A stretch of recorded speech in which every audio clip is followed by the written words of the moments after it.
பாண்டியன் ஸ்டோரில் அடுத்த என்ன நடக்க போகுதுன்னு வாங்க நம்ம சேனலுக்குள்ளே போய் பார்க்கலாம். நம்மளோட மீனா வந்துட்டு நம்மளோட தங்கமயில் வீட்டுக்கு கூட்டிகிட்டு போகிறாங்க. அங்கே பார்த்தா பாக்கியை வந்து ரொம்ப திமிராக பேச ஆரம்பிக்கிறாங்க. அங்கே வந்து மீனா வந்து சொல்கிறாங்க, அக்கா வந்து தற்கொலைக்கு முயற்சி பண்ணிட்டாங்க அப்படின்னு, அதாவது கிணத்துல குதிக்க போயிட்டாங்க அப்படின்னு வந்து சொல்கிறாங்க. இதை கொஞ்சம் கூட பொருட்படுத்தாத நம்மளோட பாக்கியம், எதுக்கு அவளை போய் காப்பாற்றினேன், அப்படி செத்து தொலைட்டுன்னு விட வேண்டியதானே அப்படின்னு வந்து பேசுகிறாங்க. இதை பார்த்து தங்கமயிலோட மனசு ரொம்ப உடஞ்சி போயிடுது. மீனா கிட்டே எனக்கு ஒரு வேலை வாங்கி கொடு மீனான்னு அழுகுறாங்க. உடனே வந்துட்டு தங்கமயிலுக்கு நம்மளோட மீனா பணம் கொடுத்து நம்மளோட வேலையும் வாங்கி தரேன் அப்படின்னு வந்து வாக்கு கொடுத்துறாங்க. கூடிய சீக்கிரம் சரவணனோட உங்களை சேர்த்து வைக்கிறேன் அப்படின்னு வந்து சொல்லிடுறாங்க.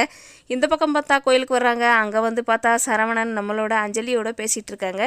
அப்போ வந்துட்டு இதெல்லாம் பார்த்தா நம்ம மீனா அதிர்ச்சி அடைஞ்சிட பார்க்குறாங்க. என்ன அங்கிட்ட அக்கா ஒரு பிரச்சனையில் போயிட்டு அங்கே தங்கமயில் ஒரு பிரச்சனையில் யோசிச்சுட்டு இருக்காங்க.